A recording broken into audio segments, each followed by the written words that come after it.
What's up, you guys? It's Mitchell&Mitchell Sip and Spill here, and it's your boy Ed, aka Sip, and my girl Kimmy Kim. What's up, y'all? AKA Spill. What's good with y'all selves? We are out live in the flesh, having a great time out here in the DC, the DMV area, DC, Baltimore, as they would say, and the Virginia area, enjoying ourselves. We've been doing interviews and recordings, and just having a great time. And today is a special day. We've done a lot of different interviews. A lot of our interviews are always centered around relationships and family, and we talk about stuff that we know, not necessarily what we heard. Kimmy and I are proud to say that, and we like to tackle subjects that some people may not want to broach, may not want to approach it, may have a hard time, figuring out how to talk about it. Or sometimes people will ask us to speak on their behalf, or say some things they may not necessarily feel comfortable saying at the moment, or wanting to say, or just maybe fearful. So today's going to be it's a special day. Kimmy, can we break it down? Let you go ahead and introduce our guest today. Well, today we have our very own. This would be Edwin Mitchell, which would be Ed's son. And y'all know all his kids is mine too. But with that said, I want to say thank you so much for coming on. I mean, I feel so proud, like a proud mama. So to be able to have you on to speak, as y'all hear Ed and I say all the time, we talk about what we know and not what we heard. And with that, having our very own, we're very close to this, and it absolutely means something to us, just as you all have experienced. So being the voice, today we're going to talk about being a young Black man and being gay. The power, the challenges, and the things that he have endured coming out, as you would, to his parents.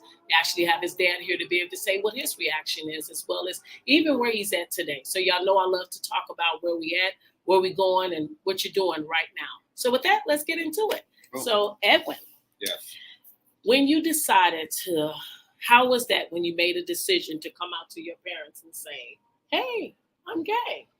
Where were you, and where were you in your mindset to make that happen? Okay. So it was sophomore year in college. Okay. 5-6 years ago? I don't know. Okay. I was talking to my roommate. My roommate was also gay. Okay. He was white. And we were just having a conversation about our experiences growing up. Okay. And you know what I mean?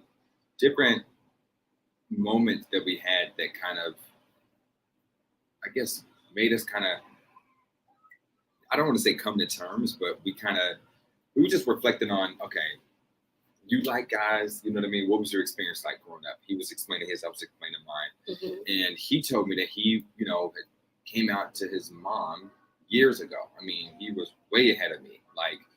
And I was telling him, I was kind of, nervous about it. I didn't know, I didn't have the courage that he had years ago. Didn't even understand it years ago. And he just kind of encouraged me to just do it. He's like, well, what are you afraid of? You know what I mean? Like, what's the worst that could happen? Mm-hmm. And, I sat in silence for maybe like 2-3 minutes. And I was just like, you're right. Mm-hmm. What's the worst that could happen? You know what I mean? Right. And you hear these stories about, rejection from family, or being shunned, or people saying, oh, it's just a phase, or we're going to pray it out. You know what I mean? But I just felt empowered in this moment. And so I texted my dad and my mom in a group chat. Okay. And I just said, hey, can I tell y'all something? Uh-huh. And they both responded like so fast. I could tell they were a little probably concerned, like our son is really saying, hey, can I tell you something? Yeah, no parent really want to hear it. When you say, can I tell you something, instead of just saying it, instead of just saying like what it is you don't tell them, like just say it. Right, when you say, can I tell you something, they get a little, nervous, or you just want to know what they're going, what somebody about to say. So they're like, yeah, of course. What's up, son? You can talk this. What's up? So I just responded and I said, I am gay. And it was just, I flat out just said. Okay. And I don't exactly remember what the responses were. Do you remember? Well, how long was the response? But let's ask. So, Ed, at that very moment, the text came through. At the moment, when the text came through, I figured it was something like that. Because he don't tell us, can he tell us something? Our kids just say what they want. What you mean you figure it was something like that? I figured like, I had my suspicions about. And when he said it, I was like, my heart did kind of drop. I was like, okay, I just want to make sure he was okay. And the last thing you want to know when your kids are away is something's wrong, stuff like that. Mm-hmm. And it hit me, but I kind of knew, Mm-hmm. and so I kind of want to say I have a little bit of a preparation in a way mentally from some other things, from other family members and other things. So with that being said, I knew as a father, this is the real truth. I knew as a father that I had a very finite opportunity, like very small opportunity that it can go either way.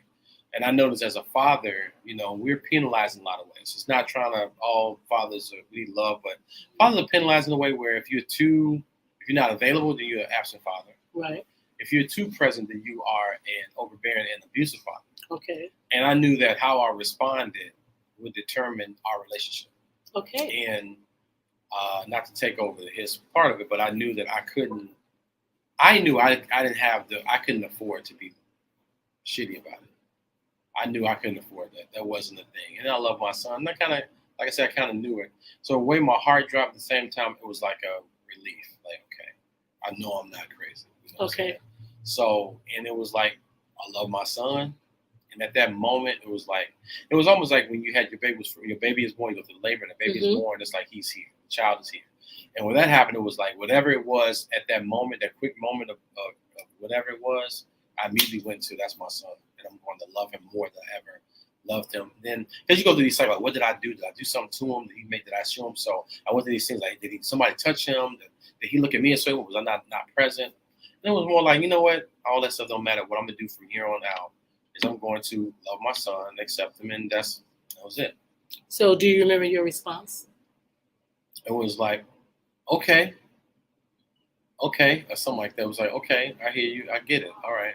Let's talk. I want to see you in person, something like that. Yeah, and I was coming home in 2 weeks. Okay. So when I made the decision, I'm like, okay. Someone told me, like, let me give them a little time to process this on their own, in their own space, before, let me give them time to process before I come back. Okay. Because I'm like, if I would have said it like, hey, Dad, I'm gay, Dad, I don't know what the hell that would have been like. Right. And I'm like, I wasn't ready for all that now. So I'm like, let me take it. Let's do baby steps. So that was kind of what I was thinking. Like, I know I'm seeing him in 2 weeks.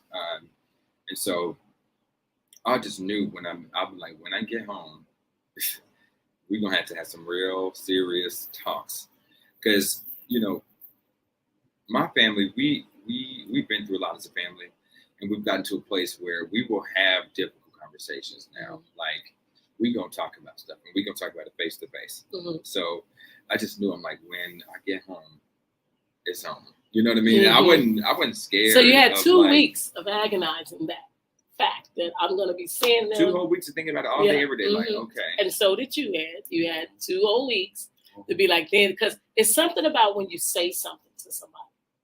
And I truly believe that people, you can say things to people, but it's a way that a person make you feel from what they said that's what you remember the most. Absolutely. So that feeling that you said, which I would say is 100% raw, and a lot of parents don't even want to go there.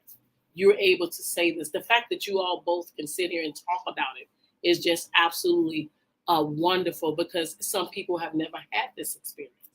So with that said, for you to even just say, it's like, I kind of knew, or it was like, okay, it's like the breathing moment, come together, as you will. But then you're like, okay, talking to your friend, you know what? I'm going to take my power back. I don't want to get in front of fear, because fear stops us from everything. You got in front of it and said, boom, I'm gay.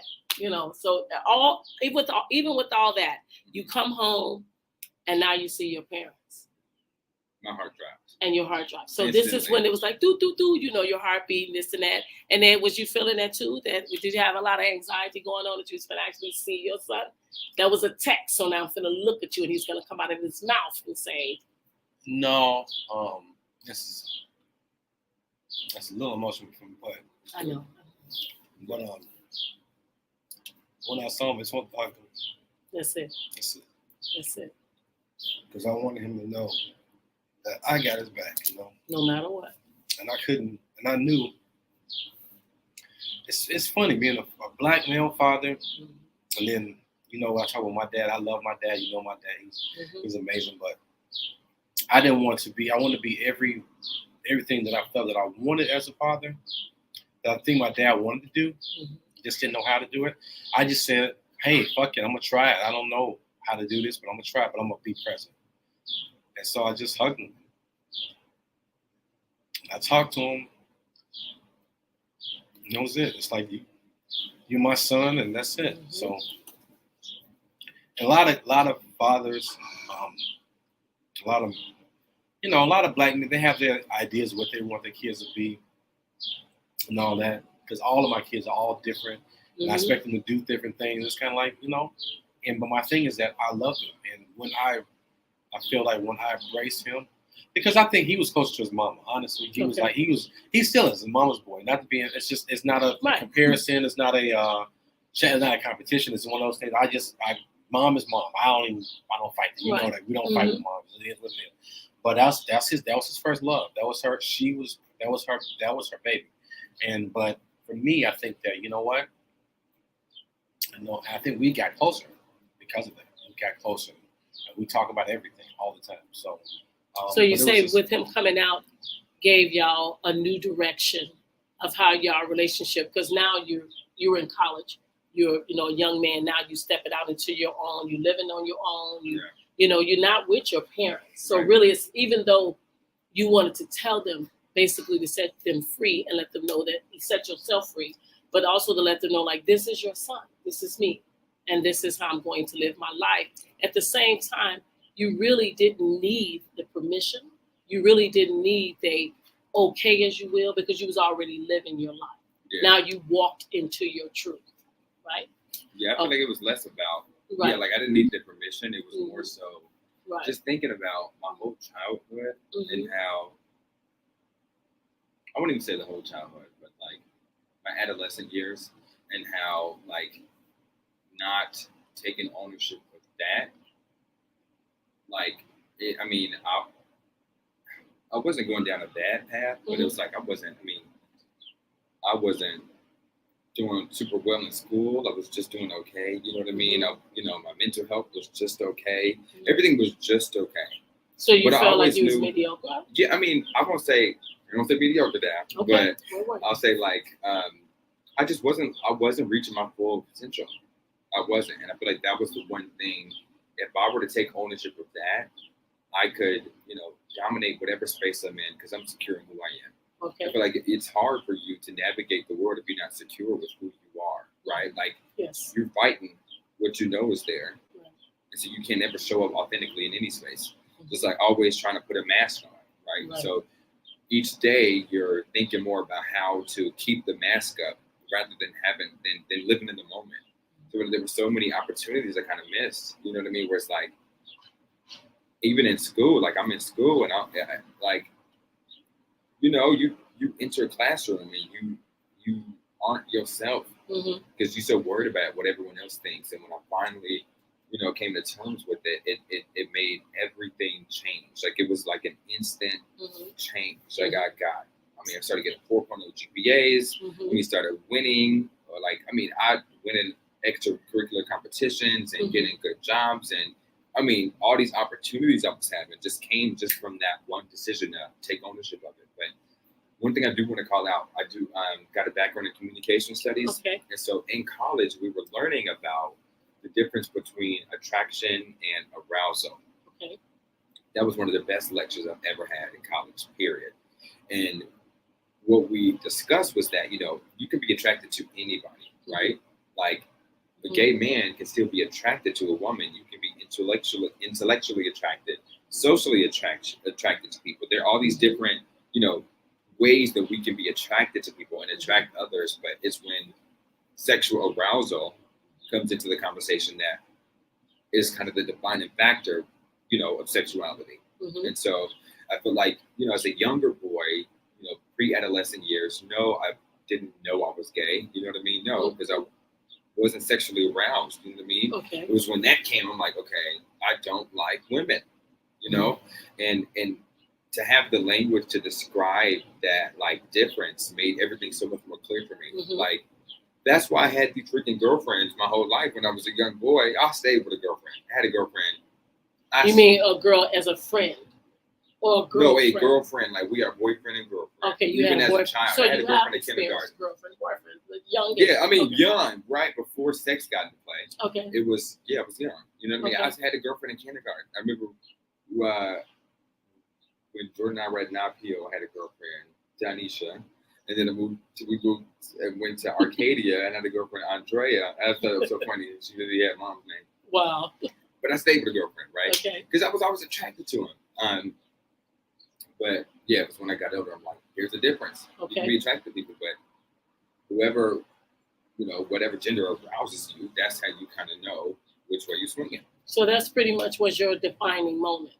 Okay, now you out to your parents. Did you ever have any type of, like observation, looking around and going, well, I don't really want to like tell friends? Or did you keep the company of gay people? Like that, was that your friendships? No, not really. So it was kind of like, it started with, the first person I ever told was my older brother. I told my older brother before. So you told Jordan first? Yep, he was the first one.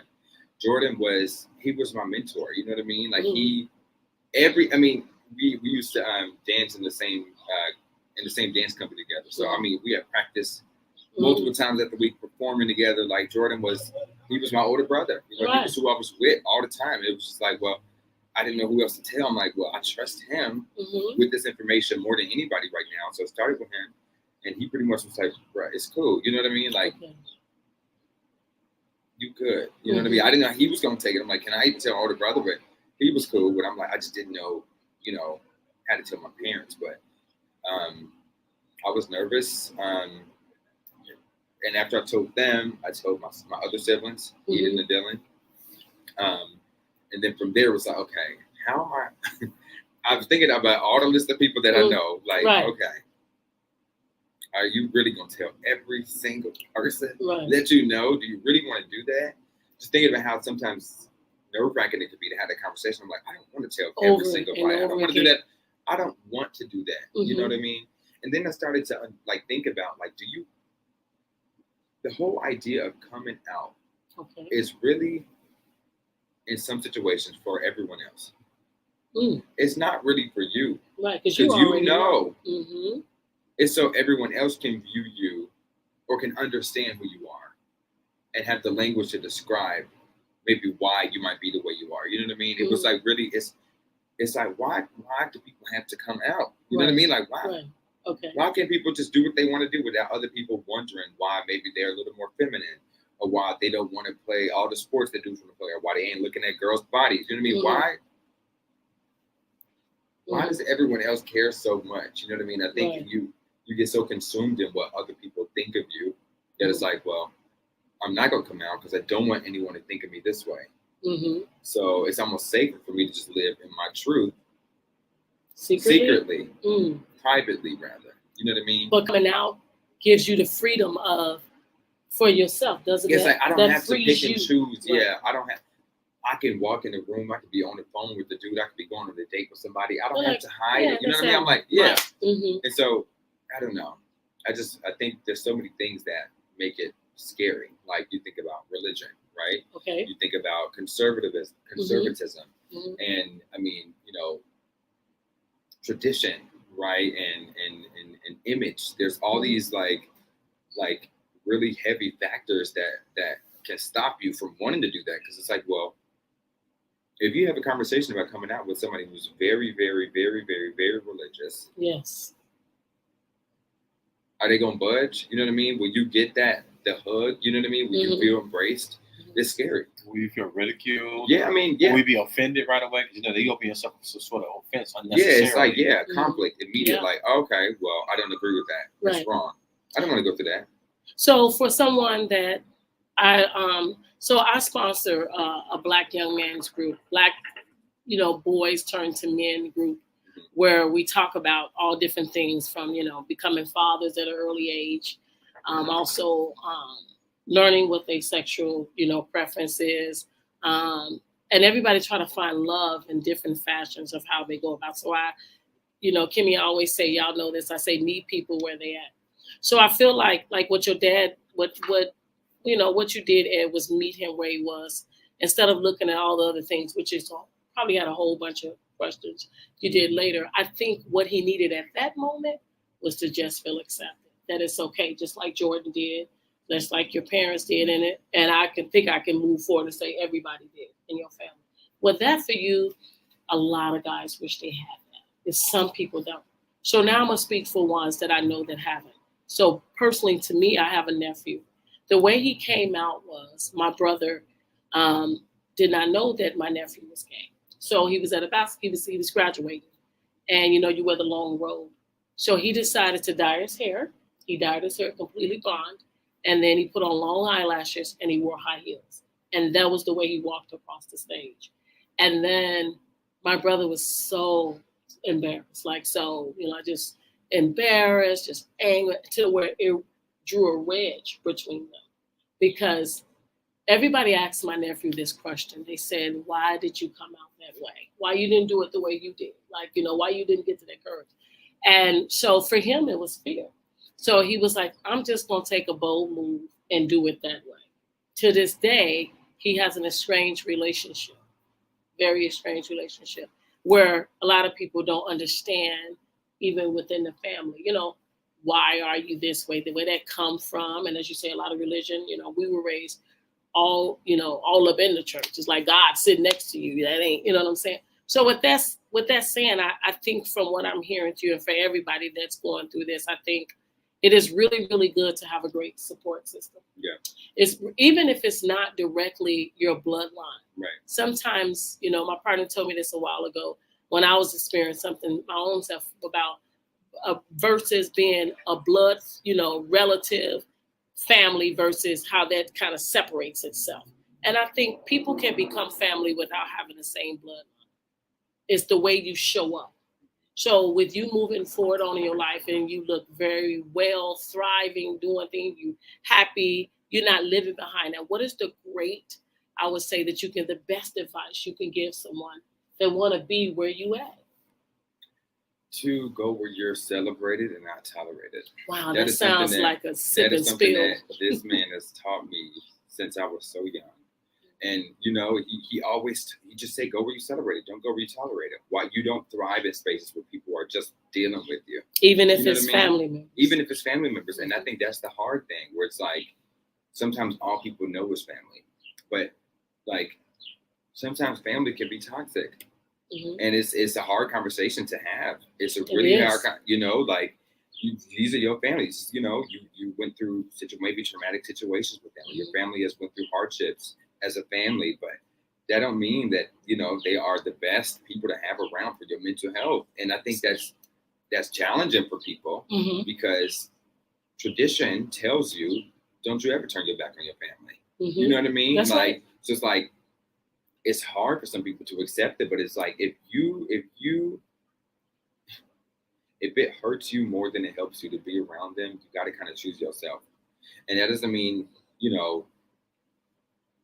cut them off for the rest of your life. Right. And I'm not saying that. Right. You know what I mean? Everyone has their own experiences and is entitled to make their own decisions.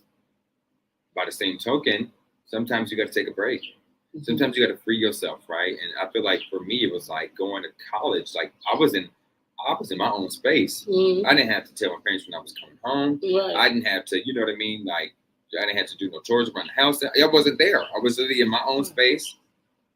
I was taking care of myself, you know what I mean? Yes, I had my parents' support, but day to day, I had to literally figure it out on my own. So it was like when I had my own space, I was like, I can create whatever reality I want. Mm-hmm. I don't have to live under anyone else's rules, under anyone else's expectations. It was like, I can do whatever I want, mm-hmm. literally. Mm-hmm. Whether I wanted to skip class every single day, whether I wanted to, be a straight A student or I don't know, you know what I mean? I could do whatever I want. I had choice. And it was at that moment that I was like, okay, I can take ownership of it, because what's the worst that can happen? I already knew I was ambitious. I'm like, I know I'm going to be successful. I know I'm going to be able to support myself. I know I'm going to get a job. You know what I mean? I think it's just sometimes taking the space away from environments that are tolerant. If the environment is tolerant, you don't thrive. So have you had challenges of being a gay man getting jobs and career-wise? Did you like, are you looked at a certain way? Have you dealt with anything like that? I mean, yeah. I mean, if you are in the conservative space, I mean, yeah, like working with sometimes really old people. Yeah, sometimes it's like, you know, they don't want to have the conversation, or they don't want you to ever bring it up. You know what I mean? Or, you know, the more you expose them to it, the less comfortable they are around you or talking to you. And I just say, F them. Yeah. Plain and simple. I had to learn that, like, there's so much more to a person beyond his sexuality. Absolutely. People make it seem like it's that's the gay person. It's like, yeah, that's the gay person who also is Black, who also is an artist, who also is really kind, who also is a family man. You know what I mean? There's so many other facets to people that sometimes conservative people just don't acknowledge. And I'm like, I had to accept that. Like, I'm great. And I'm sorry, but gay people be fun and funny. Like, I'm like, I'm not gonna try to hide myself in the workplace. When I tell you, I make everybody laugh at work. Straight people, women, men, everybody. Gay, I mean, in between, everybody loves me. And I had to just understand the more you show up as your authentic self, the more people respect you. Absolutely. It's like you demand respect. Right. You know what I mean? It's like, yep, that's me. What's up? Now what? What's up? I think that is absolutely, to me, a true mic drop. I feel like that is, but with Ed being the parent, on the parent part of it, and seeing and just hearing your son tell you, you get to see how he's living now and how he's thriving and doing what he's doing, and actually that comes from you. You should definitely wear that as a badge of honor that he took what you instilled in him to be the man he is and basically free himself. That's the nail on the head. It's like that was a moment where, and I talked about this. You talked about the other day on another show we're gonna air. I was talking about my proud moments were my son and my little brother, and when they became, you know, everybody kind of want to, you know, cater to certain things or kind of follow the patterns of what's acceptable. You want to make everybody proud because you're idealistically what they want. Yeah, you're the, you know. But then it was like my son, and like he said earlier, when he came out and was himself. He thrived. It's like he just shitted on everything around him. He just crushed every goal. And it was like, I was more proud of him. Like, damn, number one, he was ballsy to do some stuff that we've never done. Like, even if it's not about gay or straight or this, that, and the other. It was things that I just wasn't ballsy enough. His mother wasn't ballsy enough to just say, we're not going to take this. We're not going to do this. We're not going to accept that. We're going to be authentically ourselves in these moments. We had never taken that challenge. We had never taken it upon ourselves to do it. And he did it. And I was like, damn, and it was like, I started looking up to him, like, man, this is, you know, I'm looking at him and I'm seeing it. And it was just, again, it was not just the fact that he was bold enough to say it, but it was all the things that happened after, all the subsequent things that he did. He was just gone. It's like he had just took off and he was just crushing everything. And like he said, he just went in space like, this one I am, what? It was like it's almost like he went from being real, like, hey, everybody, I love you, I want y'all to accept me, to being like, I don't give a damn what y'all think about me. And it was like, because I didn't. And then it was like everybody they bow down to him. It's like he came in, he just was like cocky. But not in a shitty way, but just like in a very, it's like he went from being. Like you couldn't tell me. You couldn't tell him. You couldn't tell him. And I was like, damn, you know. So for me, seeing as a parent, it was kind of like, y'all should all be like Puffy, you know what I'm saying? Y'all should be like him. Like, I need to be more like that, you know. And that kind of got me where we are today, where, you know, you sparked me, helped me with even with us doing our show now. But it was like, I'm gonna do and live my truth. We had a conversation, and you said about it. I said, I'm gonna be happy. I said that. You said, I said, I'm gonna do what I want, and that stems from what I see my son do. It's like he's living his life. It's like, you know what? So, as a parent, that emotional breakdown I had was basically off of seeing that the challenge of having to be, knowing that I had to make a decision at that moment. I had to think beyond the circumstance. I couldn't just be all, oh, my man, you know, I'll fight. We do all this because he's been trained in martial arts. He dances. He knows how to protect himself. But it's almost like when he did that, I had to understand, or when he was himself, I had to understand as a father, I can't just be, this is what I want. I had to be there for my son. At the end of the day, that's my son. And I don't give a fuck about what nobody said about my kids. Yeah. I don't care. I don't give a damn. And then at that moment, it was like, I just was more and more proud of him. It was like, I was proud, and, now I also knew there was been times that I would say, me and his mother would talk, and she would say, well, because I would say, yeah, my son is, she's like, what's not your story to tell? So I get that. So it was times where I was wondering, like, oh, my son is this. And it was kind of like, well, if he ain't said nothing, you don't say nothing. So that was the only thing I had to deal with, was the fact that I was, hey, my son is this, telling people. And I had to realize, well, if he ain't said nothing, it ain't my job to tell people what he wanted to say. Well, it's what it was, because people would say stuff. And I did it because people come around, hey, they say the F word. They'll say stuff. And I had to be like, no. That immediately took all of that whole, using that fag word or using the you gay and all that kind of stuff, that way we condescending that immediately killed all that. And I couldn't tolerate that with people. Because your very own child was the people that y'all calling it about. Right. It's like, my son is that. And it was like, yeah, but you being on. I'm like, yeah, I can't really do that. It almost made me want to knock them out. Right. I'm like, who you talking to? And I had to let them know, like, let me let y'all know that. But at the same time, I was like, well, did my son want me to know? I don't know. And they don't want to hear no ridicule. But it's like, it is what it is. So that was like a thing for me to challenge, to try to, but my friends and my family are all on board. Everybody is like, it's the craziest thing. You think it's going to be so hard that everybody's all on board. They're like, yeah.